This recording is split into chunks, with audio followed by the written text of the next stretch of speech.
Apex Online Racing is sponsored by Elgato, who created this lovely Stream Deck.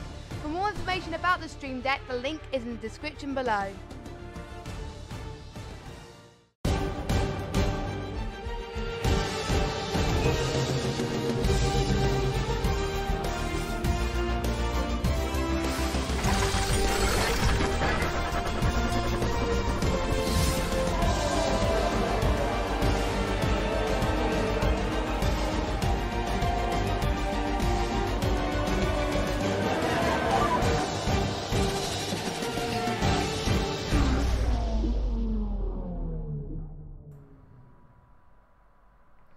Good evening everybody and welcome to round number 18 of AOR PS4 F1 Season 16 for the American Grand Prix.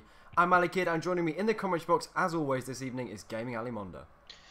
Thanks a lot, Ali. Once again, well, this is one of the great circuits of modern times, Circuit of the Americas, and we've got a title battle on our hands still, so can't wait for this one to get started. So, coming into this one, we have 4 races remaining of what has been an incredible season thus far. And as it nears its conclusion, the championship fight is balanced on a knife edge. After pit lane problems last time out for VGI and Lucas, it now looks very much like a two-way title fight between Williams Roy and Jim Michael, with only 17 points separating them at the very top of the table. With 100 points still up for grabs between now and the end of the season, the battle looks like it could well go down to the wire and reach its climax in Abu Dhabi. But before all of that, we have the American Grand Prix this evening, so let's ride on board with a hot lap of the COTA circuit before we get underway. Howdy, howdy, howdy everyone, my name is Austin Knight and we are on board with Formula Danny here at the wonderful Circuit of the Americas. First corner is up this massive hill, I sometimes call him Phil, hard on the brakes and into the apex and then immediately onto the throttle and down through turn 2. Under the bridge and into the American S's of 3, 4, and 5. Turn 6 is a long right-hander. Keep those reds up because it sets you up for the sharp left-hander of turn 7. Up the hill and to the right of turn 8 and then across the blind turn 9. Blinking, you'll miss it. Here's turn 10. Down this little short chute we go. Up into turn 11. Hard on the brakes, slamming it into the apex. And then immediately onto the throttle and down this over half a mile. Back straight, taking these wonderful Texas views, sinking in, best place on earth. But wait, harder on the brakes. It's turn 12. Flip that apex and enter the arena. It's turn 13. Bunch of slow corners in here. Make your moves right. Turn 14. Clip the apex of turn 15. Wide entry. Hard on the brakes. Turn 16. Down and around the tower we must go of the multi-apex corner of turn 17 and 18. Say hello to the fans over on Haas Hill. Slamming into turn 19. Down this little short chute we go into the last corner. Keep it right, keep it tight. It's turn 20 and across the line. And that is a lap around Circuit of the Americas.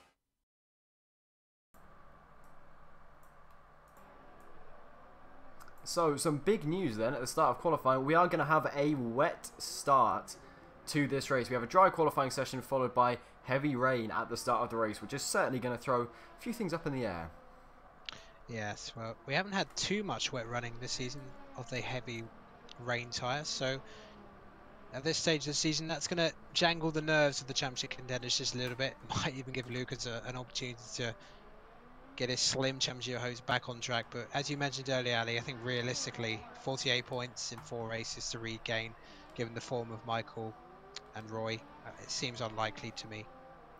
Yeah, it does seem a little optimistic. He's definitely got to hope that those top 2 have a few mishaps, because it was so unfortunate last time out that something completely out of his hands took him out of a fight that he looked like he was going to win last time out in Japan. So he's got to put in, well, it might even make it a little bit more exciting now actually, because he just has absolutely nothing to lose. He's got to just go all guns blazing and hope for the best really, which might bring out the best in him. Yes, I think so. And this could be one of the best quality sessions of the season because they won't have any tyre concerns. It's going to be, you know, a wet race. And, you know, yes, they may have to tweak the setup a little bit for wet conditions, but you know they can use the best tyre. So I think this could be one of the closest sessions of the season, Ali. And we're expecting the pole time to be in the 29s somewhere. Maybe, if we're very lucky, we might get a mid-29, but that might be pushing things. It looks like we have absolutely perfect conditions for this qualifying session. The sun is out and shining, a world away from what it's going to be like once we start the race, it's got to be said. So make the most of it whilst it lasts. As VGI Lucas puts himself on provisional pole with a 30.2. We imagine that'll be beaten significantly by the time we get to the end of this session. Currently riding on board with Williams Alex, who up until this point hasn't quite had the season we would have expected him to. He's had a few good results here and there, and he's been reasonably consistent throughout, but hasn't quite hit the heights we might have expected him to, as Flying Finn gets pole and Alex gets a little bit blocked by Roy at the final corners. He's about to start his lap as well. Where's Alex going to be? And nowhere. Okay. So let's go on board with Roy, actually, as he's about to start his lap. Yes, it seems like in recent races, Roy's not quite had the pace of Michael. I mean, at Japan last week, you know, as long as he was in the DRS range of Michael, he was able to keep up with him. But as soon as he dropped out of it, he didn't have really the answer for Michael's pace. You know, for me, that was Michael's best drive of the season last week. Yeah, he did look in imperious form, and it certainly sent a message to his two title contenders, as I think actually the Red Bulls are going to be doing some slipstreaming again. We saw this last time out in Japan, and Tim is in the perfect position to give Roy some slipstream, which is a little bit odd to see this early on in the session. It puts, well, it's a big risk really for the two Red Bulls. It might waste time if they end up making a mess of this. It could severely hinder both of their sessions, but I'm sure that will definitely be a big help lap time wise for Roy, but you can't get it slowed down for turn 12, so maybe not so much. Would have gained a few tenths on the straight. I mean, the position of the sun is actually going to be quite distracting. It's really low in the sky, and it's actually hindering them at some certain critical corners, such as that braking zone at the end of that DRS straight. So it's not easy conditions out there. Yes, it's bone dry, but you know, that sun a little bit distracting for them. It is indeed, particularly into the final corner. You can barely see the track with the glare that's coming off of the tarmac. Let's see what Roy does then. He's got a couple of contenders to beat, and up to the line he sets a 30.4, so he's a tenth and a bit away from Flying Finn's time and just behind VGIA Lucas, so plenty more time to find for everybody. Yes, absolutely.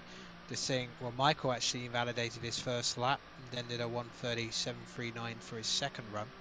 Now, of course, because they don't have any concerns about tyre wear, because they're such wet tyres, we may see the unusual situation of them doing multiple laps on a single set of tyres, which is a perfectly valid strategy, given they won't have to worry about using at least most of these dry sets for the race, if indeed we get any dry running for the race.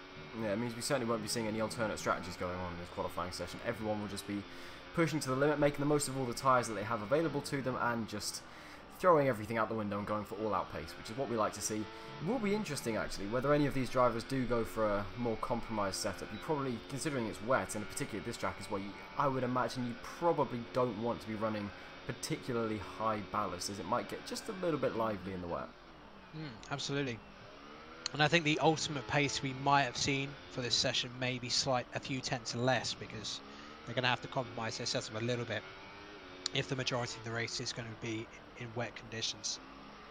Sometimes I found that changing your setup last minute, regardless of the situation, can sometimes work against you, because it's just different to what you've practiced with, to what you've got used to over the course of the week, and just the slightest changes before a qualifying session can really throw you off. So it was never something I would recommend, as we just watched Danny, I'm pretty sure, invalidate his lap and comes into the pit lane for what is actually a very, very tricky pit entry. It's caught a number of drivers out in the past. I wouldn't be surprised if it catches a few more out today. That wall is in a very awkward position, and it's quite easy to hit if you get it wrong. Yeah, and sometimes I've seen drivers sort of outbrake themselves and go completely over the entry and then have to do another lap, which when you've got old tyres can potentially ruin your race. So yeah, it is one of the trickier pit entries. Completely right on that. As we're currently riding on board with Aresi, who had a pretty good qualifying performance last time out in Japan. Probably this is a standout moment from his season thus far, which sums it up a little bit. It hasn't quite been what we've come to expect from Aresi in recent seasons, but he's putting in a decent qualifying session thus far. He is currently in P5, just over 2 and a bit tenths off the top 2, which isn't too bad at all. It's very respectable from the Renault, who, well, it's a team that has had a very torrid season, to say the least. Yes, it's been a real struggle for the Renault. One of them suffering a foot injury in brake testing, and now, you know, only one Renault. Yeah, it's been a real struggle for the French-based outfit. So Aresi trying to do the honours with Alan Prost watching on. But, you know, I think one driver who could be a factor in this race, well, as ever, as we've seen in recent times, Jarno. You know, he's had a great run of form recently. 3 podiums in a row between Italy, Singapore and Russia, and then 6th place last time. He could even have been in the fight for lead, just didn't quite have the pace. But, you know, he's one of the quicker drivers on the grid. But also, Ali, something that is different this week, we've had the new patch, of course, which has affected the tyre management in the game. We have indeed, and apparently that has made a very, very big change, actually. It's sort of disregarded the tyre temperatures, which had such a big impact on the races previously and meant you couldn't push particularly hard for consecutive laps or even consecutive corners in some cases, because you just risked overheating your tyres. Then it's very difficult to get them back into their operating window. But with the new patch that's has changed us quite significantly, it's particularly on the console game, it's made it a lot easier really to manage your tyre temperatures, which is a little bit disappointing really. I quite liked having that extra factor, but it is what it is. The game had to be fixed one way or another, as we just watched Lucas run a little bit wide. But yeah, I imagine when we have dry races after this one, it will probably make a pretty big difference to the strategy, I would imagine. Yes, I think so, as Lucas dips the time a little bit lower. He got toe of Big C on the main DRS straight, and Big C actually moved out of the way. So I don't know if that was intentional, but some shenanigans going on there between Haas and as Flying Finn responds immediately. And I think we won't be long before we're in the 29s at this rate. And having watched actually bits of both of their laps, both Flying Finn and Lucas, they both seem to be struggling quite a lot with understeer. It was quite odd to watch, particularly the penultimate corner. They both understeered way off the circuit, which would hint to me that they've both gone for slightly compromised setup to try and work a little bit better in the wet, which is an interesting strategy call actually, and it'll be interesting to see whether that does work or if indeed that is the case. Yeah, well, time will tell, but I think it also, and Tim's actually split Finn and Lucas, so that's a pretty good time at this point in the session from Tim there. It is indeed. He's been watching his Red Bull teammate go around as well, and I think Roy isn't having quite the qualifying session he would have liked at this point. He just got, I'm pretty sure, an invalidation as he went through the S's in Sector 1, which is not going to help his session at all and just piles the pressure on for later on. So at the moment, not going too well for Roy. Yeah, so it looks like Michael might have picked up an invalidation as well. That could have been on his outlap, so we'll find out soon enough. But yeah, it gives Lucas a glimmer of hope, but he is, you know, he's 48 points behind. You know, that 17-point gap at the top of the standings, you know, that can disappear in one race very easily. You know, Michael's not going to be, you know, relaxing whatsoever. You know, this championship's going to be going for a few more rounds at least, given how those two are usually in the top 3. Yeah, certainly. There are still plenty of points up for grabs between now and the end of the season, so it is far from a foregone conclusion. But if Michael drives like he did in Japan for the next 4 races, then it might well be a foregone conclusion, because in that race he did look, apart from, with the exception of Lucas, he looked completely untouchable really. So it'll be interesting to see how if he continues that form. Currently though, he's sat down in P10, so things not going too well for the McLaren at the moment. No, when he backed off on that lap well in the 30s, so clearly did invalidate the lap, so he's gone for another run. But that's you know, if I was him, I'm wondering if he's gonna, because there's not much time left, just over 5 minutes session, so I think he'll pull back into the pits and do another run. So he hasn't really done an optimum run so far, so whether he's compromised the setup to aid him for the race, it seems that way to me so far, because he's quite a way off pace wise to those at the front of the grid. This Sector 1 though has looked pretty much inch perfect from our championship leader so far, so still plenty of time to bring this back in this session. He's still got plenty of time, well, plenty of time. He's got enough time to probably finish this lap, and then if he drives round at the same pace again, then he might just have time for another lap right at the end of the session. But that leaves a lot of pressure on that final run to make them, he only has 1 run really to make the most of the track when it's at its best at the end of the session. So not an optimum strategy, and certainly leaves himself with a lot to do right at the end. Absolutely. I think there'll be lots of drivers going back into the pits now. And oh, Flores nearly doing what I say, nearly overshot the entry, but he just about gets to slow down. He's back in. I think he was caught in 2 minds there to return to the pits. I think he realised how little time there was left. So I'd be surprised, to be honest, if Michael doesn't come back into the pits now. His fuel light's flashing, but he's carrying on. Wow, bold call. 4 minutes remaining in this session. He's going to cross the line. This has looked like a stunning lap so far. Actually, it's only P8. Slower than his teammates, so Michael has left himself with an awful lot to do with only just under 4 minutes remaining in the session. He needs to get back to the pits, put on a new set of tyres and go out again. Oh, he's really got to hope he doesn't mess up this final lap, otherwise he's going to be starting from way, way down the order. Well, if he runs out of fuel, I mean, he's on red fuel. If he runs out of fuel before, say, the last sector, sounds like his engine's cutting out to me. He's going to be, oh, I don't think he'll get back if he runs out of fuel. Yep, he's short shifting a lot. That's really going to hurt his lap time as well. He's going to be really struggling to get a lap in at the very end of this session, which could well prove pivotal to the race, because particularly if it's wet, overtaking is going to be even more difficult. So Michael hasn't worked this particularly well. We've seen him be very tactical in the past and produce very well under pressure, but it remains to be seen how he deals with this little obstacle that's placed itself in his way. Yes, well, he has put himself into the top 8. There's a bit of time ahead of the likes of Danny, Alex, but there's several quick drivers who, for me, haven't set their best times yet. You know, the likes of, you know, Alex and Ollie D. So, you know, he could be dropping out of the top 10 here, which usually could be an advantage if it was a dry race, but in the wets, that's not. You really want to be as far up the grid as you can. And just to add insult to injury, the car that is directly ahead of Michael on track is VGI Lucas, who is about to start his lap. So that just shows you how much work Michael has got to do. And what is Michael doing? Is he going into pits? Yes, he is. Right, I was worried there he was going to carry on there. That was very, very concerning. But we have 2.5 minutes remaining of this qualifying session at VGI Lucas. The man currently sat P3 in the championship. He needs a miracle in these last few races to try and rescue his championship challenge. And could it start with this qualifying session? We'll have to wait and see. Looks like a very neat and tidy turn 1. He's right on the limit of performance, but he needs to just throw everything in his qualifying lap and just hope for the best. Yeah, exactly. You know, he's been one of the best qualified performers all season. So, you know, if anyone's capable of putting out a stunning lap, he's done it time and time again this season in these qualifying sessions. If anything, he's been better in qualifying to a degree than he has in the races at times. I mean, obviously, not counting last week where, frankly, he was absolutely screwed by his own pit crew. Quite, as I think he's backed out of this one. Yes, he has. He's turned his ERS down, so he's backed out of this lap and is going to go for another one after this. His car seems to be riddled with understeer through Sector 1, so he's backed out of that one. The Red Bull, though, of Williams' Jim Tim, I believe will be the first car to finish his final run. He is still pushing on this lap. He's in the final sector now, so we'll ride on board with him as he finishes his lap. Currently sat in P2, a very solid performance from the man we've normally associated as with the second driver role at Red Bull. He's won a race in Austria with a stunning drive from way outside the top 10, but since then we haven't quite seen the best of Tim. Maybe with this qualifying lap we're going to see the best of him. Let's wait and see. Yeah, I think so. Roy's got to respond. And, well, Michael's come out, but he's going to be, I'm not sure he's going to make it. He had less than the lap time to go, so he'll have to push maximum speed. And there you go. Tim in pole at the moment, but the other drivers are about to respond. And Flying Finn actually not pushing at all, so he is not on a lap.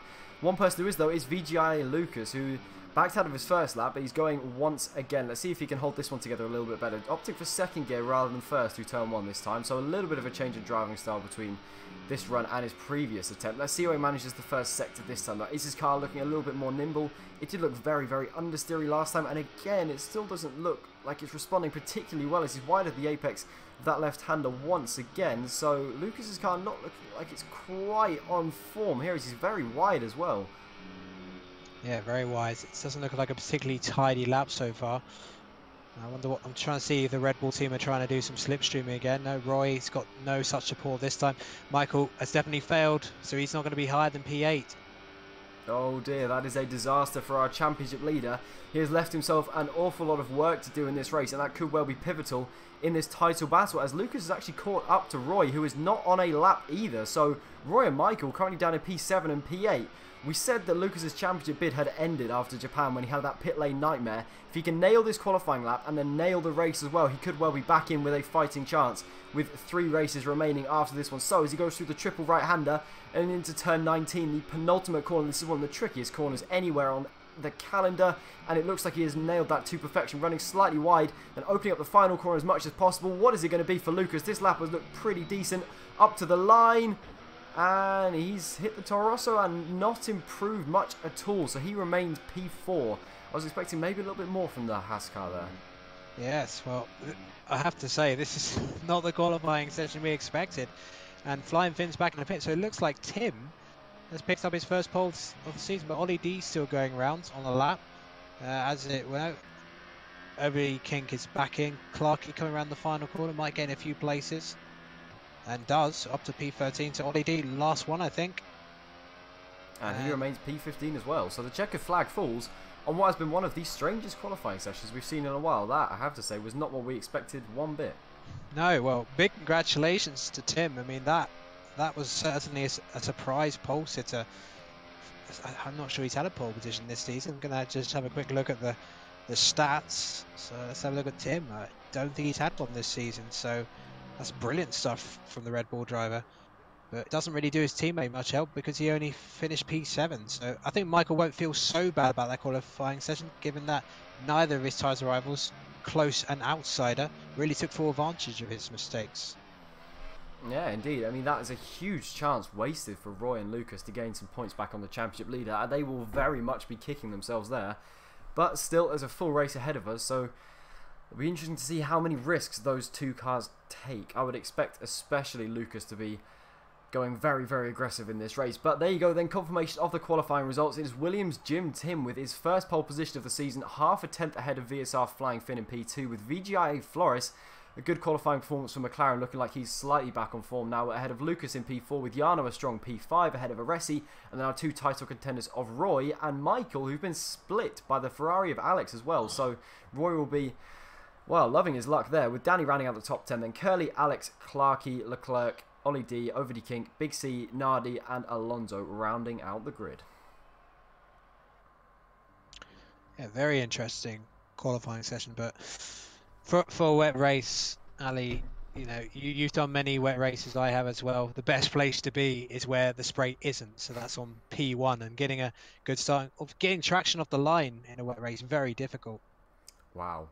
Look at the rain there. It's almost reminiscent of, I think it was 2015, when they had to delay practice and qualifying because it was just so torrential the entire weekend, and then we had that amazing race on the Sunday where it was intermediate conditions and the two Red Bulls looked strong initially. So if we get anything like that today, I will be more than happy. But how the drivers adapt to these conditions is going to be very, very interesting to see. How they all survive turn 1 is also going to be very interesting to see. It's one of the tightest turn 1s you'll see all season, with that huge uphill braking zone as well, and no braking boards of course on this game. It's going to be very difficult to pick out your braking point.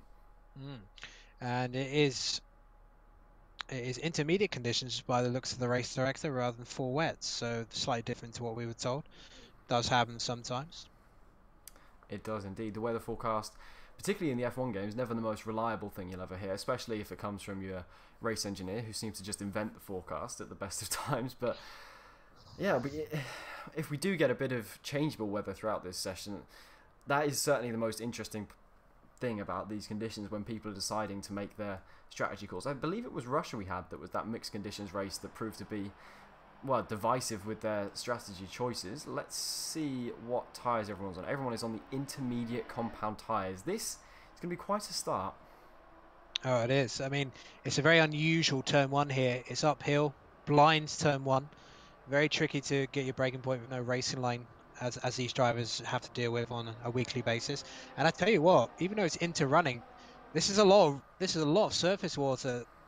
Usually when you get into conditions, it's quite sort of light rain, but this looks pretty heavy for into conditions, if you ask me. Yeah, this looks very, very heavy indeed. You can barely see the cars through the kind of thick mist of rain there. As we went through Sector 1, it's going to be pretty difficult for them to all stay out of trouble. I imagine there is definitely going to be some contact up and down the field somewhere. It's just that first sector, these conditions, it is just asking for it. But if you want any more pressure for your first pole position, try having a wet start at COTA. Picking out your braking point is going to be very difficult. And if Tim messes it up and the pressure gets to him and he brakes too early or too late, then it might cause a few problems for everyone else. Yes, I mean, because it's an uphill turn 1, if anyone brakes a bit too early, the concertina effect can be absolutely immense. It's almost like a reverse Monza, which is obviously quite deadly for the concertina. If someone gets it wrong, just pile up behind. But you know, I think Tim would have probably preferred someone other than Flying Finn alongside him, because Flying Finn, you know, I'm not saying him being aggressive is a bad thing, but he's someone who will go for an opportunity. So Tim's really got to try and get the traction right and get through the gears as quickly as he can. Both of those two starting in the top 2 today only have one victory in this league. to their name up to this point, so I'm sure they'll both be looking very eagerly to add to their tally, and Lucas as well needs to try and get past these guys as quickly as possible to do his best to gain points in the championship. And Flores actually has got to do a job for Michael here. If he can hold up Lucas and hold up Roy when he eventually gets to him, then he can certainly help out his title contender of a teammate who is in a bit of a sticky situation at the moment. Yeah, Michael really, he's got to approach this on a lap by lap basis. You know, he's in the championship lead, and with that comes the advantage. You don't have to take as many risks. But starting down in P9, he has left himself a hell of a lot to do in this race. He really has. Trying to overtake on this game at the best of times is very challenging, but when it's wet and there's no DRS, it's even more so. So I'm going to be very interested actually to see how he deals with this. I would like to hope that he's going to overtake the field pretty quickly and get up the field as quickly as he can. But here we go then. We are ready to go racing for 28 laps of the Circuit of the Americas. The 5 lights are now on. Tim is on pole for the first time this season in the Red Bull. It is lights out and away we go. And Tim has a very, very slow start. And Flores is already moving to the left-hand side to get past him. And Tim is already dropping well down the order, down to P5 before we even get into turn 1. Flores looking down the inside of VSL Flying Finn to take the lead. And he has it. Flying Finn runs very wide. There's a Haskar spinning in front wing all over the track. And Lucas is round and dropped to the very back of the grid. And surely that is his title hopes now lying in tatters. I think he got hit by Williams. I couldn't see which one was. Might have been Williams Alex, but he got spun around. And yeah, I think any chances of the championship may have gone, but it was a terrible start by Tim. But Flores making the best start of the top 4 and into the lead into turn 1. So easily his best start of the season for Flores. So Flores from P3 to P1, what a start that was for the McLaren. And now he has to put in a shift and make sure he can do a job for his teammate, who's currently up in P6, actually moving up 3 positions off the line, making the most of the carnage that occurred at the start, and he's now directly behind his title rival. So let's go on board with the McLaren. Is he going to try and have a look at the man who's currently 17 points behind him in the fight for this championship? No, he's not. He doesn't quite have the straight line speed, but what a start that was to that race. That was just unreal. And now the Red Bulls have a bit of a problem because Roy is now directly behind Tim, and I'm sure we're wanting to get past pretty quickly. Yeah, certainly. But top 5 very close indeed so far. Jarno, he got a decent start as well, taking advantage of Tim's problems. He just didn't get the traction down. And it looks like to me Alex was the one who hit Lucas because he's got damage to his right end plates.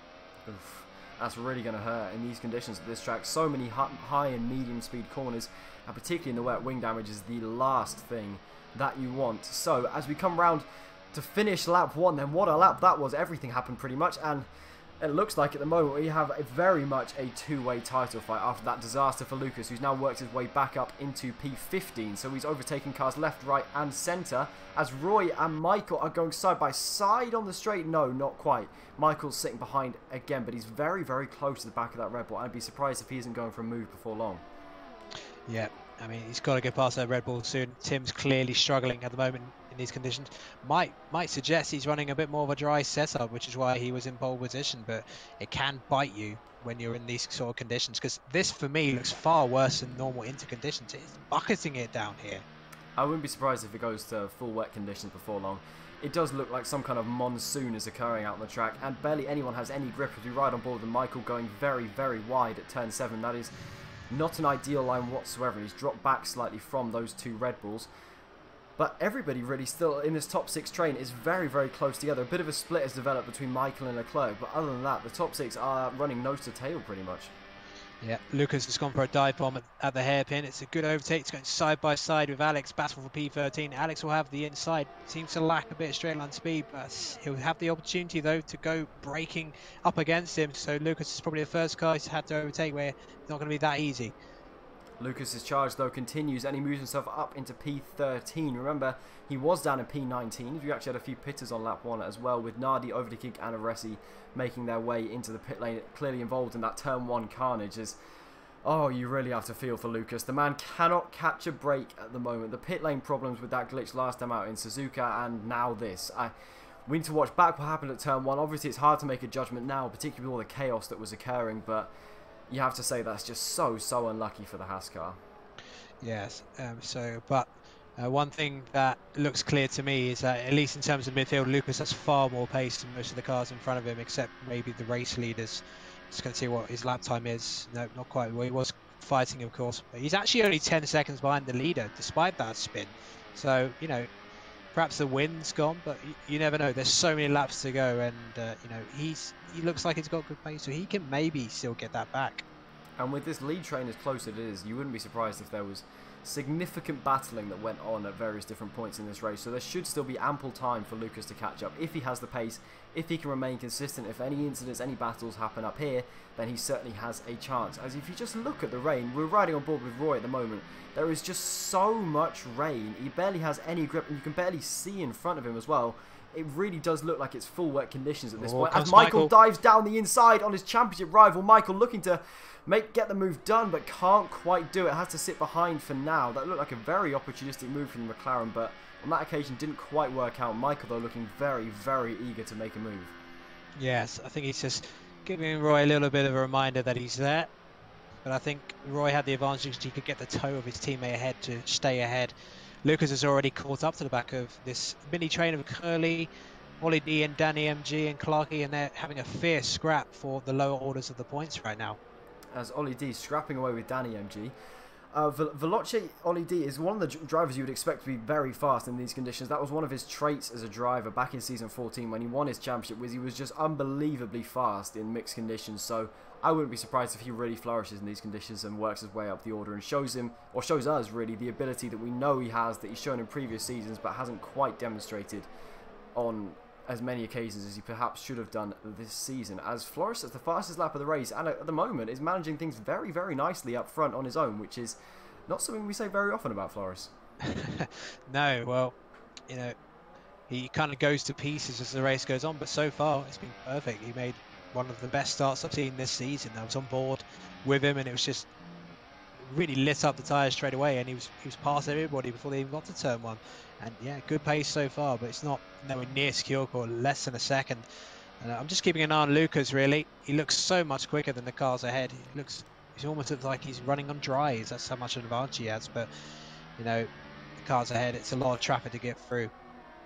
As Michael once again is very, very close to the back of Roy. Is he going to look down the inside again into turn 11? Yes, he is. Can he make it work? This time he's much further ahead of the Red Bull than he was last time, and it looks like he might well get that move done. He's very, very slidey all over the exit though, and Roy powers back past him, but Michael will have that slipstream on the Red Bull, and Roy is way too far back from his teammates to get any kind of noticeable tow. So into turn 12, is Roy going to go defensive?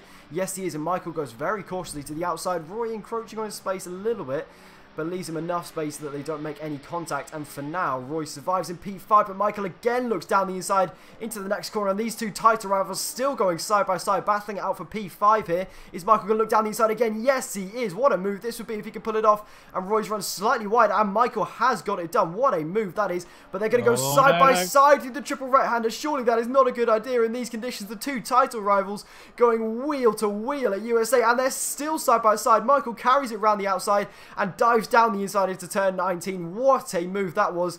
Worthy of a true champion, that one. Oh, absolutely.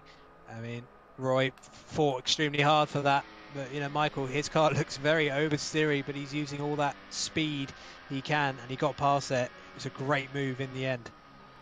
What a move that was. The composure to hold it round the outside at the triple right-hander and then pick out your braking point for turn 19 and hit the apex whilst battling your title rival. That was quite something. What a move from the McLaren driver. And now I think he stands to gain another few points in the championship battle, which could well be crucial given how close it is at the moment. These two, though, having battled extensively over the last few corners, have cost themselves quite a bit of time, and Michael now finds himself over a second behind Tim, although that gap seems to be coming down pretty rapidly.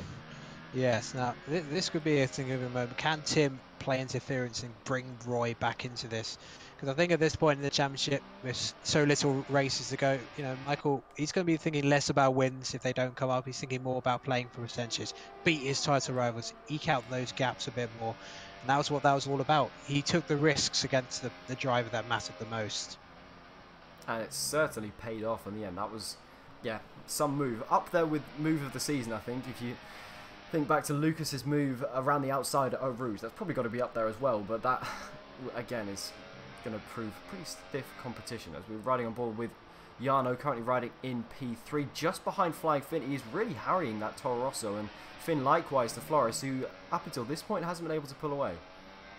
Yeah, Flores seems to be running a bit more downforce for me. It looks quite smooth out of the corners, but seems to be lacking a bit in sort of straight line speed, which is why Finn is still able to keep up with him. But looks fairly comfortable. I haven't seen Finn actually be in a position to make a move so far, but it's just kind of waiting for a mistake, hopefully. As Jarno sets the fastest lap of the race, which is quickly bettered by Michael, who at the moment is the fastest car on track. So despite a poor qualifying, he's looking very fast now as Jarno dives down the inside of VSR Flying Finn. That was a very, very bold move, and I think it was unlikely ever to pay off, really. He was so far back there, but he's been sat behind this Toro Rosso for 6 laps consecutively now. He's clearly very fast, and I think that was a little bit of frustration showing there. Yeah, I think so. You know, it's kind of a stalemate at the moment. It might be up to Michael to break this up a bit, and because of the relative lack of pace of Flores, who's, you know, he's not under threat from being overtaken, but he's clearly not the quickest driver out of the top 5 at the moment. That's allowing Michael to comfortably catch up to this little mini train we have here.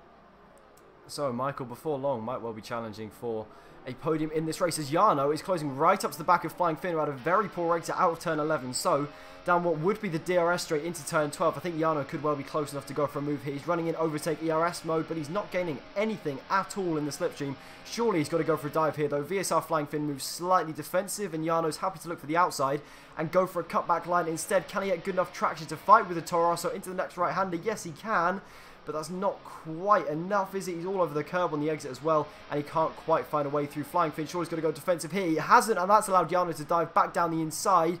Can he pull off the same move that Michael did just a few laps ago? Surely these two aren't going to go side by side through this next triple right as well, and Jarno's still hanging on around the outside, doing a sterling job in that Force India of being able to fight.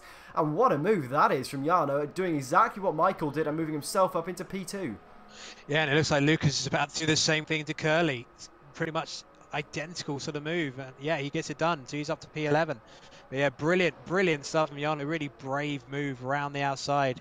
The Flying Finn just didn't quite have that grip. I think he looks like to me he's running less downforce than Jarno and Flores, which would explain why he couldn't quite hang it out there in that fast right-handed section. It certainly would, but to me, I think Jarno's the fastest of this top 3, so I wouldn't be surprised if he starts closing down that gap to Flores fairly rapidly. Tim's doing a pretty good job of staying with these guys as well, and it looks like at the moment Roy doesn't quite have the pace in these conditions to stick with the top 5. That gap is the biggest out of any of them in the top 6, so yeah, at the moment it's not looking that good for Roy. No, not at all, but he's not losing too much, so it's not as if his title is over if it finished like this, but you know, it's going to be playing on his mind a little bit, that every time he's battling Michael seems to have a little bit more pace than him at the moment. He does indeed, and it's proving pivotal in this championship battle. When it matters, Michael just seems to have that little bit of extra pace and composure to call on, whereas Roy seems to be struggling for pace when it really matters, and Michael, at the moment, you have to say it looks like he is deserving of this championship lead, but we have to wait and see what unfolds in the remaining 21 laps or so of this race, and then the 3 preceding races after this. There's still plenty that can go on, and the championship is far from a foregone conclusion. As if you look at the top 2 as well, Jarno is slowly closing down that gap to Flores. Yeah, he is, sector by sector. Yeah, Jarno clearly, for me, as you mentioned, looks the quickest driver out of the top 5 right now. Michael, no, also in half a second. So maybe biding his time to see what happens for Tim, because I think Tim looks faster than Flying Finn. So it's, I mean, to me, the conditions are getting worse and worse, if you ask me. And I imagine before long they'll have to be coming into the pits as well, because these intermediate tyres probably won't last that long, as Jarno once again sets the fastest lap of the race, and he is now left behind Flying Finn, really. That gap between him and Flores is now only 0.7 of a second, and after he overtook the Toro Rosso, the gap was up at well over a second, so Jarno at the moment is driving away from everyone else and closing rapidly on Flores. So I would expect Jarno to be right on the back of that McLaren within a lap or so, really. Yes, I agree with that completely. I mean, especially through Sector 1, that's where Flying Finn's really struggling for grip at the moment. And yeah, that gap between Finn and Jarno is almost a second, so Flying Finn really needs to up the pace a little bit or risk being dropped from this group, as again, Michael's very, very close to the back of Tim, but I don't think quite close enough to go for a move on this occasion. No, not quite. Surely, with Tim getting the slipstream from the car in front, Michael's not going to be able to make a move from that far back. So let's go back to riding on board with Jarno, who is, what, 6/10 behind Flores, and you can see Flores' name tag now above that McLaren, so Jarno is definitely closing in, and Flores even makes a bit of a mistake, so maybe the pressure of being out front and leading is getting to Flores, as we've seen, unfortunately, on a few occasions so far this season.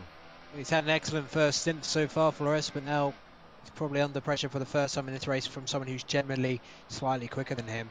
So, you know, I felt like even though he was within the second, I felt like he was comfortably holding off Flying Finn. Never looked in danger, but now really looked in danger now, sector by sector. I mean, I've even looked at previous laps. It's about 2 or 3 tenth difference the last 2 laps. Might prove to be a little more difficult for Jarno to get even closer than this, though, because you'll start to feel the effects of the dirty air, which might well hamper his lap time pretty significantly. As Flores sets the fastest lap of the race as they cross the line, which is immediately beaten by Jarno, so that Force India is certainly faster than our race leader, but overtaking him might well be another matter. Yeah, so there's not much pace difference between the two, that's for sure. But, you know, Jarno, he's won a race this season, and, well, Flores, he's had a lot of pole positions. As we know, he's had some bad races as well. But one thing that is clear, the top two have completely, in relative terms, dropped Flying Finn.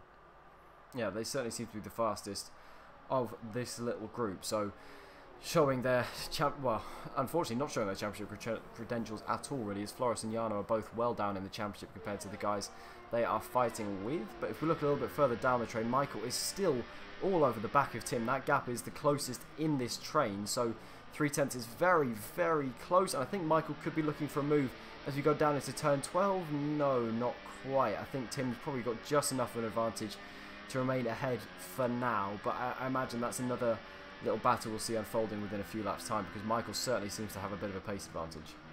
Yeah, I think so, and Jarno getting quite close to the back of Flores. You know, just mentioning Lucas, he's trying to get into the points, but as you've mentioned before, he uses the cockpit cam, which with the halo must be an absolute nightmare in these conditions to see anything. Yeah, I mean, as if these conditions needed to be made any more difficult, try not being able to see anything. But yeah, Lucas slowly working his way through the field. He's hit a bit of a brick wall there down in P11. You remember he was dead last after turn 1 after being nudged around by what we think was Williams Alex in the melee that was turn 1, as VSR's Flying Finn, 9 laps into this race, picks up a 3-second time penalty for corner cutting, which is quite a common thing around this track, so I imagine it probably won't be the last. Yeah, that's one of the more common places to get it. Well, so far Flores only has 1 warning, so it's probably might have jinxed him, so I very much apologise, but that's a pretty decent job. And Jarno has hit a sort of brick wall himself. He's got within half second at times, so I think really he's going to be relying on a mistake. They seem to have very similar pace. Jarno, though, just looks supremely confident driving through Sector 1, just so aggressive. The car just looks absolutely on it, and he's closing rapidly to the back of Flores. That gap in this first sector alone has closed down to 0.3 of a second, and Flores slightly wide, as well as Michael and Roy both pick up penalties consecutively, which is very, very odd to see. Yeah, it must have been just out of the S-bend. It's quite an easy corner to cut, that one. That's going to really favour Flores and Jarno at this point in the race, but this is the closest Jarno has been. I think Jarno could well be looking for a move as we go into turn 12. That gap is closing and closing. It is less than 0.2 of a second now. Is Flores going to try and defend from that Force India? No, he's not. And Jarno dives down the inside into turn 12. Surely this should be a fairly simple move. No, not quite. Flores hangs it around the outside. He is fighting it out like mad for the lead of this race. Jarno now trying to go around the outside. That's not a particularly likely move there, but Jarno, though, diving down the inside once again into this next left, and this time looks like he's got the move done, though. Flores with an amazing cutback line, though, and it looks like they are going to be going side by side through the triple right-hander. Jarno, though, with the inside should have the move done, and he does just about. What a move from the Force India, and he's worked his way up from P3 into P1, and Jarno now leads this race. Yeah, again, just putting his opponent under pressure, and eventually he was able to get the move done, but you know, Flores still in a good position. Had our first retirement of the race, Leclerc on the main DRS straight, as it would be. I think he had some contact somewhere, possibly with Clarkey, because he was battling him, the Force India driver. But it might have been one of the other drivers in low on the top 10. But yeah, retirement now to Lucas in the points. As Jarno ran very, very wide at turn 1. That was a slightly unorthodox line, I think. The euphoria of getting into the lead of the race slightly got to him in that braking zone, but He seems to have regained his composure now, and that gap is now back up to 0.6 of a second. And as we were saying earlier, Jarno does seem to be the fastest car in this train and is looking, at the moment, supremely comfortable in that Force India and driving incredibly well. Yes, he is. The question is, can he break away out of the tow of Jarno? Can be quite tricky at some tracks. So we'll see if Jarno... I think in particular, Jarno looks quicker, not so much the straights, but those sort of high-speed sections like the S-bend of Sector 1 and the right-hander, multiple right-handers to end the lap as well. Yeah, very true. He just seems to be very, very aggressive with his turn-in and revving the car very, very highly. And in these conditions, that driving style seems to be working pretty well. I think he might be slightly liberated by the fact he has to worry a bit less about his tyre temperatures now following the new patch, as Tim's very wide, and I think Michael might well be having a look into this next left if he's close enough, and Tim defends very nicely actually, so Michael once again having to sit behind. Yeah, I don't think the gap was there for Michael, even if Tim hadn't covered it off. He wasn't quite close enough. It's allowing Jim to get a little bit closer, but I don't think Tim is, I don't think he's trying to block Michael off here. He's still doing his own race, so I don't think there's any sort of Red Bull shenanigans going on here. But nonetheless, and Roy actually pulls into the pits. Wow, very bold early call for our championship contender. I think he realised he didn't quite have the pace of the others and has got to try something different. So let's see what tyres he goes on to. I imagine it will probably just be another set of the intermediate compound tyres, and it is. So let's see if he can get an undercut then. I imagine it'll probably take him a couple of corners to get those tyres up to temperature, and that might well be the deciding factor as to whether this undercut works or not, and as well as that, whether he comes out in traffic. It looks though like he has clear air. No, he timed that pretty well, just ahead of Big C and Alex. So yeah, that was a good time pit stop. Although if he's only done 12 laps on a set of inters, not sure he's going to get to the end on these. As Flores picks up a 3-second time penalty. Just as things were looking so good for the McLaren driver, he picks up a penalty, which could well cost him, given how close everything is right at the front. I think everybody now almost in this train has a penalty, apart from Jarno, the race leader. Well, I'd be lying if I said I was shocked. Yeah, he certainly seems to be the most confident out of all of these drivers, particularly just riding on board with him. You can see he just seems to be at one with the car almost, just supremely confident through every single sector of the track, and at the moment is holding Flores comfortably at arm's length, and at the moment the McLaren unable to challenge, as again Tim's slightly wider that corner, but Michael's unable to capitalise. But now let's see if any of these top 5 respond to Roy on the previous lap and come into the pits. I'd be a little bit surprised if they did actually. Yeah, well, cold inter tyres, not ideal for conditions like this. The rain has definitely eased off though. I mean, it was pretty much a monsoon earlier on, but there's far less spray than there was earlier, so it seems like proper inter conditions now. As Roy's teammate Tim pulls into the pits, so he copies his teammate, and well, it's a big old drift into the pit lane. That's not going to help him at all. It's probably a little bit scary, but our pole man pulls into the pit lane, and now this should be a pretty good reference as to whether Roy's undercut has worked or not, because if it has, then he should be right on the back, if not ahead of Tim. So let's stay on board with this Red Bull and see where his teammate is. He comes up the hill into turn 1, still running in the pit lane now. Let's see where Roy is going to be. You should be able to see him in the camera shot just about now. There he is on the left hand side, and no, he's not ahead. He is still behind his teammate, and that will be a very, very frustrating sight. Yes, it will be. It got him closer, but the undercut wasn't particularly great. Well, these inters do take a couple of laps to sort of get into a decent temperature window. There's obviously a wet track, harder to get tyre temperature to generate. But you can't use traffic as an excuse. You just couldn't get the performance out of the tyres straight away.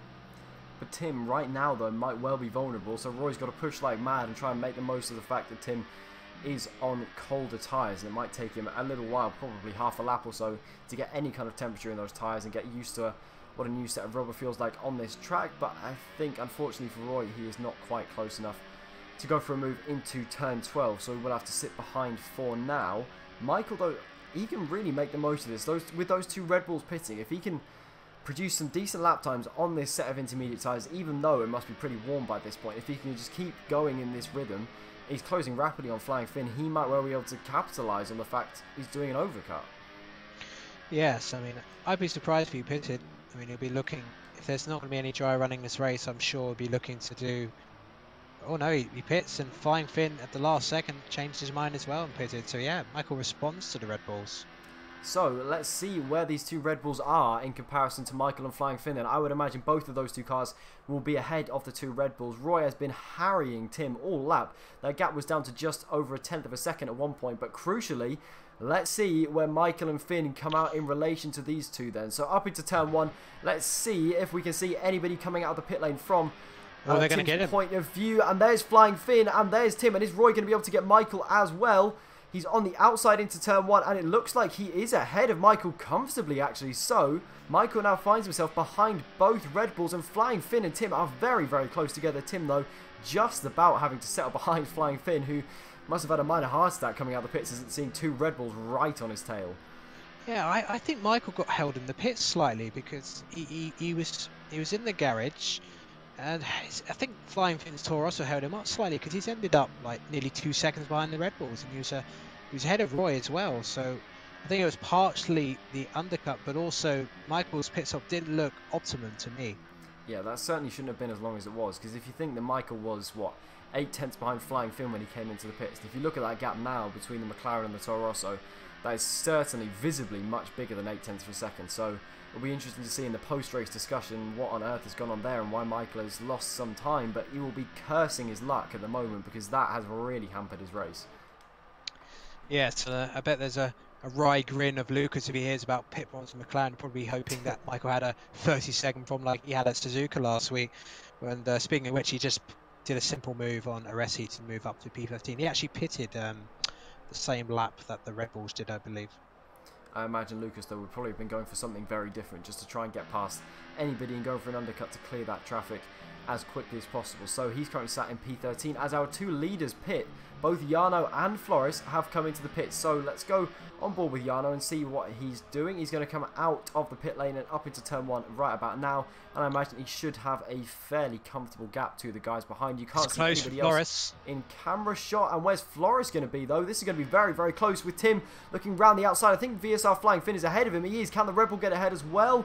No, not quite. So Floris, actually, in all of that, has lost a position. And Flying Finn's one lap undercut was enough to gain him a position up into P2. And Floris's pit stop as well was very, very slow. He's lost huge time to Jarno. The McLaren pit crew are having an absolute nightmare today. Yeah, again, I watched Floris's pit stop and it just seemed like they put the tyres on, but then just getting the car away just seemed to take an extra second or so, and that's cost him. It's cost him dearly because he's now over 3 seconds behind Jarno, who he was within a second of when he came into the pit lane. So Floris, like Michael, will certainly be cursing his luck. Michael, though, has wasted no time getting back on with things. Having lost that time in the pit lane, he's now right on the back of these two Red Bulls, and I imagine will be very, very aggressive and worked up now.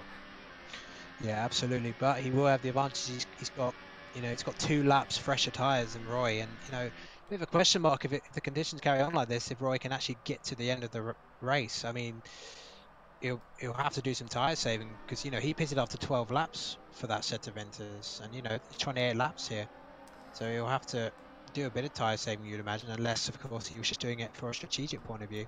I imagine he probably was. I don't think there was any need for him to come into the pits on this lap, but he decided from a strategic point of view that that was what he needed to do to try and get the best result possible in this race. And I imagine if he was able to do 12 laps comfortably on heavy fuel, when he's on lighter fuel in the second stint, and maybe if the track conditions ease up a bit, then he should comfortably be able to get to the end on that set of intermediates. I don't think it should be any trouble for any of these guys really to get to the end, but of course it will give him a performance disadvantage in comparison to everyone who pitted later than him, particularly Michael, who has 2 laps fresher intermediates than him. Yeah, absolutely. Time will tell whether how long these inters really last in terms of their optimum performance, but Michael, to be fair, was quicker in the first of these inters anyway, so I don't think Michael will be undaunted by the fact that he's been undercut by the Red Bulls. He's just got to get on with it. And he has overtaken Roy once already in this race in spectacular fashion, so he will probably be licking his lips at the chance to try and have another go, and he does seem to have much more pace than both of these two Red Bulls. A combination of just more confidence in the car and also the fresher tyres, which are certainly working in his advantage at this point in the race, as Roy's very wide actually out of turn 7 and into turn 11. Is Michael going to look down the inside? Yes, he is. He's only just later on the brakes, though. He's kind of poking his nose down the inside, but nothing more, and Roy is able to easily power around the outside. Can Michael have another look into turn 12? These two are holding each other up massively, and now Roy has lost the toe from his teammate in front, which could be crucial in Michael going for a move here. Is he going to look down the inside from a long way back? No, he's not. He's at the moment content to sit behind for another corner, but Michael is looking very, very fast at this point. Yes, he really is, and it doesn't help with Roy making those sort of mistakes. It's very tricky, that kink out of the S's in these conditions. But you know, Jarno, he's in dreamland at the moment. 3-second gap to Flying Finn, who has a penalty as well. So I think Jarno's ideal that Flying Finn is slow. Was slow in the first stint, then the likes of Floris and Michael. So he could be a good buffer to give Jarno a fairly comfortable win from here. Indeed, as Jarno sets the fastest lap of this race once again and gets that gap up to 3 seconds. 3 whole seconds Jarno has pulled out on VSR Flying Finn. He is absolutely on fire at this point in the race. If you remember way back to the French Grand Prix, that was the last time we saw Jarno take a race victory, and I think that's the first time he's taken a race victory in this league. So he'll be looking to pick up another one here today, and he's looking in pretty good stead to do so at the moment, as Michael again is really harrying Roy, and if that Red Bull makes another mistake anytime soon, then Michael's surely going to be looking for another move. Yes, I think so. Well, we're about to head to the same section where last lap Roy made that mistake of that kink. Let's see how he does it this time. It's all about getting on the power, not too early, and yeah, he does a much better job this time. Last lap was a little bit of a warning shot for Roy. He was able to defend it fairly comfortably, just had way more speed around the outside of turn 11, and that was enough to keep him ahead of Michael. And I imagine though now he'll be slightly more on edge and slightly more wary that there's a very frustrated McLaren behind him who's lost significant time in the pit lane. But Roy though has lost the toe from his teammate in front, which again could make a pretty big difference next time Michael tries to go for a move. Yeah, and you got to wonder, you know, how close are those two, you know, Red Bull teammates? I mean, you know, judging by their tags, they seem to have some sort of teammate relationship if they're in the same sort of group. So will there be a swap between the two? Because, you know, if Michael's to finish 6th and Royals get an extra position, that's still cutting the gap down a little bit in the championship, which, you know, with plenty of points to go in the final 3 races, it still could be significant.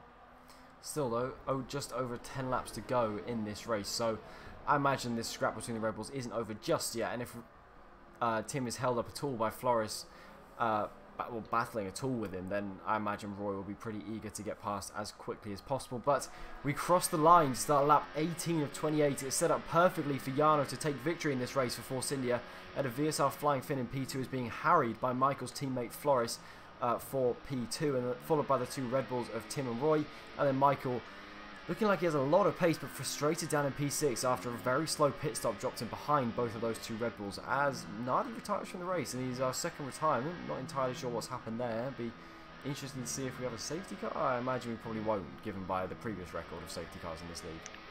Yeah, appears to have lost it in the fast right-hander section, sector 3. Yes, his car's pulled off actually, so he was running down in lower orders to the top 20 or 19 I should say, so not a great race for Williams.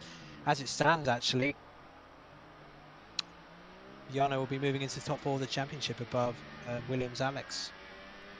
Jarno has had a very impressive season at times. We've seen on occasion some very, very strong drives from him. It looks like this is probably the strongest of all of them, because if you remember back to Paul Ricard when he was fighting Lucas for the lead of the race on the last few laps, that was very, very close, but this has been a very commanding drive, pulling off 2 amazing overtakes on Flying Finn and Floris, and then just driving away from everyone else, which is, yeah, quite some performance when you consider the caliber of drivers in this league. Yes, and you know, each lap is going faster and faster, which is an indication that the rain is easing off. But I don't know, I'm not sure we'll get any dry running. Maybe if it keeps drying up, we might get, maybe on the last lap it might dry out completely, but doesn't look like that way at the moment. As Forrest picks up another time penalty, which is just going to hurt his chance of getting the podium further still. But that may be good news for likes of Tim and Roy, because don't forget Roy and Michael have 3 second time penalty each as well. As Jarno once again sets the fastest lap of this race, he is just on form this evening. He is driving away from everyone else at quite a rate of knots. That gap between him and Flying Finn is now 3.5 seconds, so Jarno relishing that clean air and making the most of it to its fullest extent, as again Michael, he's kind of marooned about 6/10 back from Roy, and at the moment is unable to make any kind of move. So at the moment he's seeing his championship lead reduced by only a few points. It's not a disaster by any means, but frustrating nonetheless, I'm sure. Yes, absolutely. Both Red Bulls and Michael have the same amount of penalties, just the 3 seconds, so that means Red Bull can make the swap, so that would cut down the championship lead a little bit as we go into Mexico next week. So I'm sure they'll be thinking about doing that soon. and Michael may not be able to do anything about it. He's got to try and force Roy into a mistake and get ahead of him to prevent that from happening. He doesn't appear to be quite close enough on this lap, but he has plenty of ERS to use, but at 5/10 back coming into turn 12, there is no way he's going for a dive from this far back, so he will have to sit behind for now. But I imagine he probably won't be too annoyed. He still has his championship lead well intact, but losing any points when it's this close and there's this much on the line is going to be frustrating, whatever the circumstances. Yes, absolutely. Well, we've got yellows in sector 2. RC Alonso's had an instant. It's gone off at the kink. He's got damage on the right side of his wing, and he's just dropped all the way to the back. So, pretty grim day for the Sauber team. Yeah, running in 16th and 17th. The last two cars still running in this race. As let's go back on board with VGI Flores, who at the moment is looking like he's going to finish down in P6 because of the penalties he's picked up. He is though closing up on VSR Flying Finn, who appears to have fallen off slightly. That gap between him and Jarno is increasing almost exponentially at this point in the race, as Jarno once again set another fastest lap of the race, just seemingly an ever more regular occurrence. With 8 laps or so remaining, Jarno is just looking imperious compared to everybody else, and looks like he is walking away with this one with quite some significant margin to the cars behind. Yeah, I mean, it's mad. It's not only has he got the pace, he's done, apart from Flores, the least amount of laps on those second set of inters. I was just watching a battle between Clarkey and Ollie D. Ollie D went so wide in one of the corners, he nearly ended up in Alabama, and he got a 3-second penalty for it. As Tim picks up a 3-second time penalty, but I think the battle we should be looking at is Roy and Michael. Roy's having to go defensive into turn 11. That's really going to compromise his run down the back straight and into turn 12. Surely this is Michael's chance. He's been sat behind that Red Bull, frustrated for lap after lap after lap, and it looks like finally he's able to pull ahead. They are going side by side down the straight, though, and Michael's forced to the outside. Is he going to look down the inside now, though? He's fallen fully behind. Yes, he is. He dives down the inside much later on the brakes than Roy into turn 12, down into first gear, clipping the apex very nicely, but Roy carries so much more speed around the outside and has managed to maintain that position for now. And it looks like Michael's going to have to sit behind for another corner at least. So is he going to be opportunistic and look down the inside of the next left? Yes, he is, but Roy defends that very nicely and hits the apex and gets a decent run out of the corner as well. So Roy defending for all he is worth and doing a very, very good job of it. He's lost nearly 2 seconds to his teammate. As a result, Michael's still, it was great defending because it prevented Michael from getting on the power and going around the outside as he did when he overtook Roy early on in the race. But this battle is far from over yet. It's out the final corner to start lap 22 we go, and I think Michael could well be close enough to look for a move into turn 1. He's still running in overtake ERS mode. That gap is 2.5 tenths of a second. Is he going to go for a dive? Yes, he is, from so far back. Michael sends it down the inside of his championship rival, and has he been able to make it stick? No, not quite. They're still side by side on the exit of the corner, and they will be going side by side into the S section. This is almost suicidal, and they make contact, banging wheels, and Michael barges his way through ahead of Roy with a huge dive down the inside, and then very, very aggressive when they were racing wheel to wheel, and that could be crucial for the championship.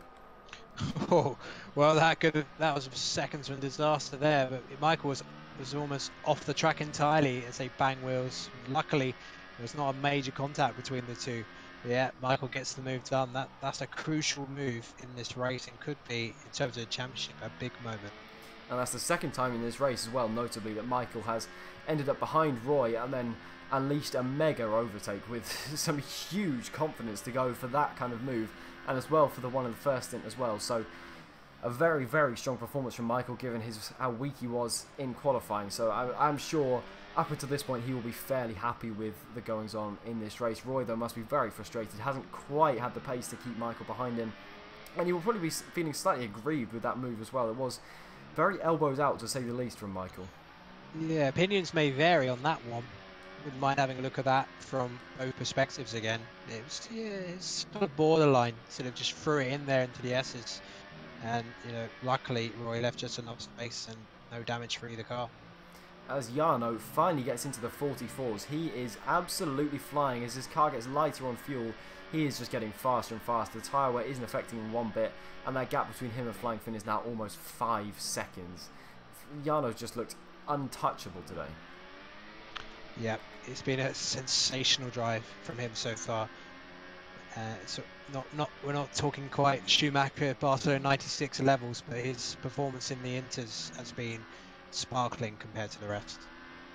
Yeah, it really has. I mean, I don't think anyone else has been anywhere near him pace-wise, and he's just been able to produce that consistently lap after lap, and overtook both Flores and Flying Finn when he had to, which proved to be crucial to him winning this race, and then stayed out of the melee that was both turn 1 and then the phase initially after the pit stops where everyone was coming up very close to each other, which could have ended much worse than it did actually. But this top 6 train is now no longer really a train, as everyone's a little bit more spread out. Tim just about hanging on to the back of Flores. He's drifting back a little bit though, and Michael as well, 2.5 seconds behind Tim, having battled extensively with Roy, and that gap between the two of them is a 1.5 seconds as well. So Roy, unfortunately, is losing points again in this championship for him. So that gap is going to be around 20 points, I believe now. Yes, I think the best he can hope for at this moment is maybe 5th or 4th. If Flores gets a few more penalties. I think Jarno doesn't have a single warning. Everyone else behind him has a penalty, so he's the only driver, as far as I can see, who doesn't have a penalty at the moment, which just underlines what performance he's had. There's a bit of a battle brewing for the front championship point. Lucas, unfortunate incident at turn 1. Yet again, horrible luck, but he's closing in on Curly with much more pace. And he dives down the inside from miles back into that left-hander and makes the move stick pretty aggressively. There was no nonsense there whatsoever, and Lucas dives down the inside of Curly and makes quick work of that Ferrari, who now drops outside of the points. Lucas' next target is Veloce Oli D, who himself is only 2/10 behind Clarkey, so I imagine we'll be looking for a move fairly shortly. Oli D's race not quite come together as I might have expected it to. I mentioned earlier on that he's normally very quick in these conditions, but unfortunately for him, marooned down in P9, which is not quite what he would have wanted. Yes, I agree with that. It's been that sort of season already, hasn't it? It's had a few decent podium results, had 3 in total, but just hasn't quite had that out-and-out speed to regularly challenge at the front of the grid.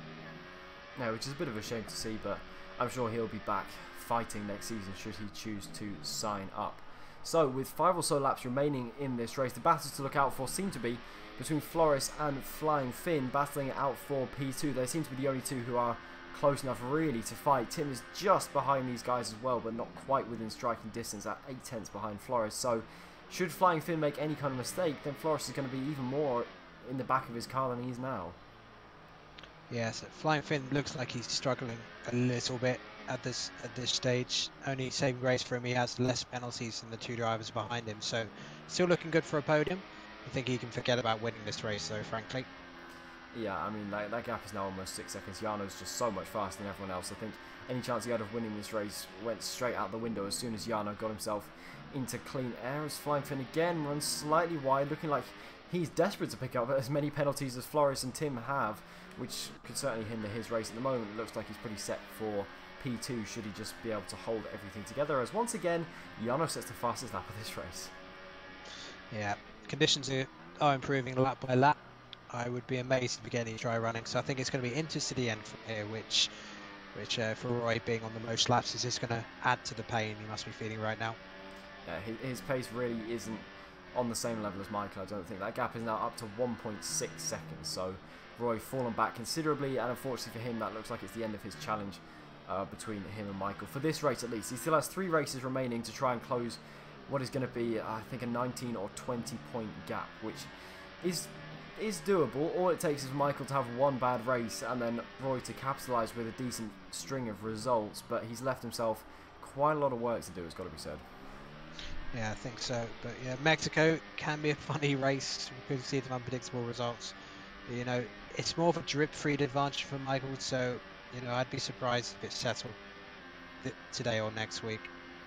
Yeah, I mean, you'd imagine it would still go to at least the final or the penultimate race or the final race, considering how close it's been all season. But at the moment, Michael looks like he's in much better form than Roy, and he's just had the pace when he's needed to. Even when qualifying hasn't gone quite so well, he's been able to produce in the race, and he just seems to be that little bit faster than Roy when it really matters. And at the moment, that is enough for him to remain in the lead of this championship. Yes, and going back all the way to the start of the race, something that I kind of liked what Michael did, his approach to the start. He didn't even think about going to the inside where everyone else was. All he did was put his car on the outside and just picked up some places. It was just very smart driving. He didn't take, you know, the maximum risk. He just thought, okay, I'm just going to stay out of trouble and pick up some points. You know, at this stage of the season, it's all about playing for percentages and getting over the line, so to speak. And that's exactly what he's done to such great effect, probably in the last few races rather than just this evening as well. He's just looked very calculated, very measured in all of the races we've seen him do recently, particularly in Japan last time out, where he was absolutely superb from start to finish and made the most of the situation that was gifted to him after Lucas's pit lane mishap. And that's what you've got to do when you're fighting for a championship. You've got to make the most of situations when they present themselves, and he's certainly making the most of today as well. Despite having a suboptimal qualifying, he's made a decent house of things in the race and beating the people that matter. Absolutely, and well, I think one thing is sure. I think there'll be some drivers on the grid who want to know what Jarno's wet setup is to give them a chance for next time we come here, because you know it's just I just watched the lap from Jarno. The car just looks like it's on rails. It's just beautiful to watch. And that gap between him and Flying Finn is now up to 6.3 seconds. And we should make it pretty clear as well, Flying Finn is no slouch at all. He's been one of the fastest drivers on pure pace we've seen all season, and he won the race in Spa a little while ago now, a few months ago, and he's been very quick on several occasions, but today he has just been no match for that Force India, who's just been superb from start to finish. Yeah, as soon as he got in the lead and after the pit stops, it was already over, even before the McLaren had those weird sort of slow pit stops. But yeah, well, let's forget. I mean, yes, he's got penalties, but let's give credit where it's due to Flores. I think this has been one of his best races of the season, as far as I'm concerned. It certainly has, and even though he has penalties, it looks like he should still finish in at least P4 if he can hold things together between now and the end of this race. We're on lap 26 of 28, so things looking pretty decent for the McLaren driver. Is currently on track ahead of his teammate, but has one more penalty, so is likely to finish behind him come the final results. But we still have to wait and see whether anyone else picks up any penalties as well, which is very possible. Yeah, so Michael is pretty close to getting another penalty himself, so he's got to be careful. Flores looking particularly close to Flying Finn at this moment in time. Yeah, that gap half a second as they come towards the end of Sector 1, but I still don't think that's quite going to be close enough to Flores to go for a move. 4.5 tenths, not quite. As we go into turn 11, we've seen drivers be this close before and not get anywhere near down the straight, as Flores is going to take the traction zone in overtake ERS mode, which might be the easiest thing to do, and he actually missed the apex massively at turn 11 as well, so I think that's any chance of him making a move on this lap gone. Yeah, you don't really want to be in overtake mode going into a slow corner like that. It just ruins your traction, really. Yeah, it seems like not an especially logical decision to make, as again Flores slightly wide of the apex, so being very aggressive, pushing slightly over the limits in these last few laps, and again he's wide of the apex as well. Just needs to get it together a little bit, Flores. He's still got a couple of laps to try and get past Flying Finn. He seems to have slightly more pace than that Toro Rosso once he gets everything together, but getting things together seems to be a bit of an issue. Yeah, I mean, you know, we've seen his raw pace so many times this season qualifying, and he's had, you know, I think only a couple of drivers have had more pole positions than him this season. Such has been his performance there, and well, something's happening to Tim. Tim suddenly drops right off the pace, and that's going to allow Michael to try and get past him. I don't know whether this is tactical, try and get Roy into it. It'd be pointless to me because Roy is nearly 3 seconds behind. Yeah, it seems like a bit of an odd decision. So let's go on board with Michael, as he's now right on the back of Tim, who's going very, very slowly on the exit of turn 1. We have started the penultimate lap of this race. Roy is about 2.5 seconds behind these guys, so Tim has just presented Michael with an opportunity to get past.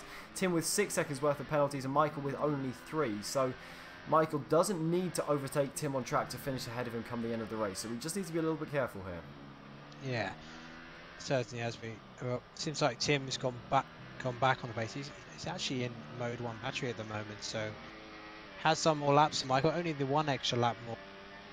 So maybe this isn't tactical, maybe it's just generally just struggling at the moment. He has gone back within 1.6 seconds of the 2 cars in front, so maybe it's just an off sector for him.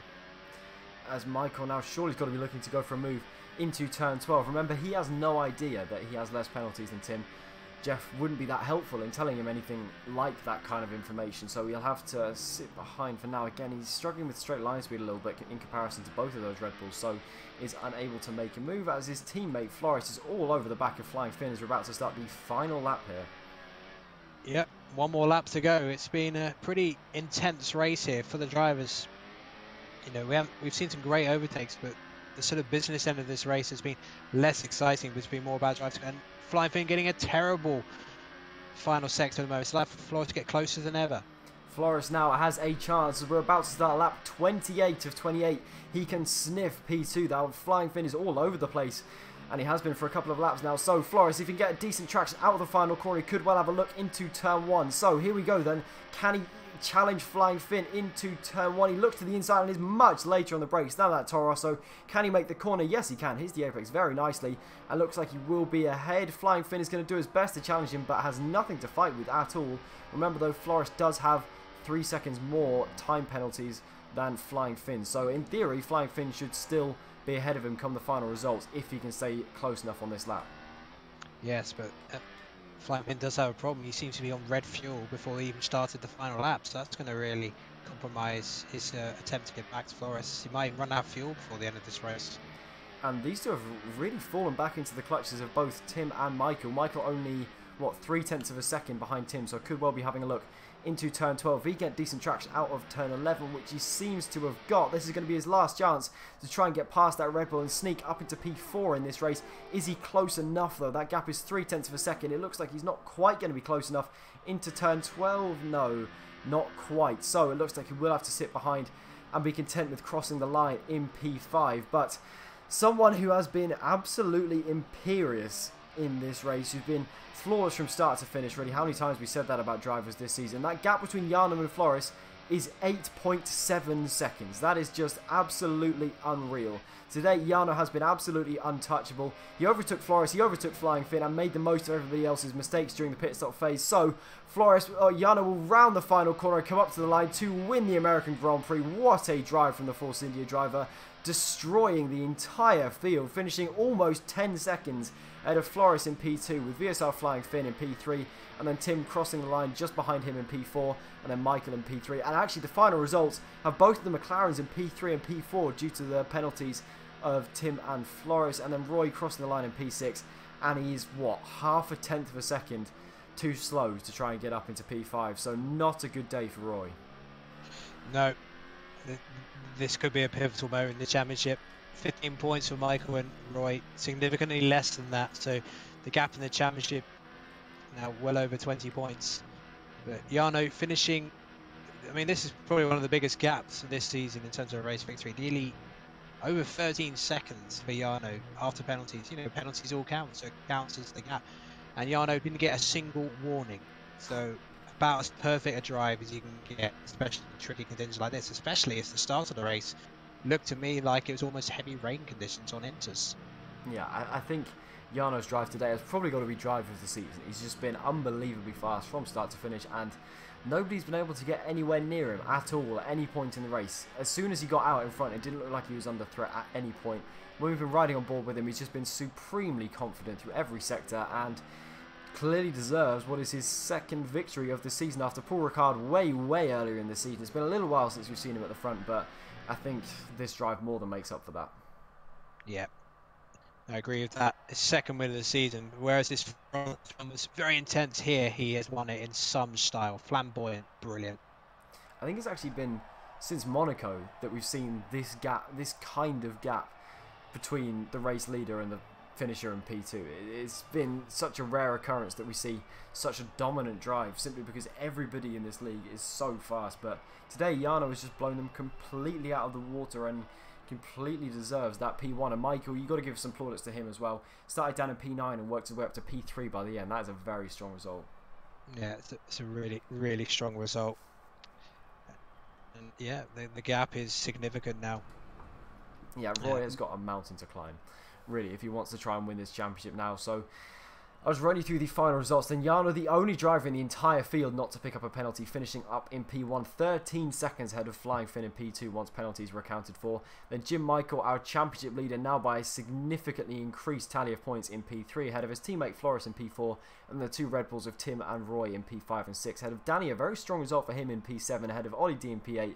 Lucas, a very disappointing 9th after that turn 1 incident. Then Clarkey running out the top 10 with Curly, Alex, Big C, Aresi, Alex, Overdy Kink, RC Alonso, and then Nardi and Leclerc unable to finish the race. Yeah. There's a lot more penalties than I expected. I mean, it's a track.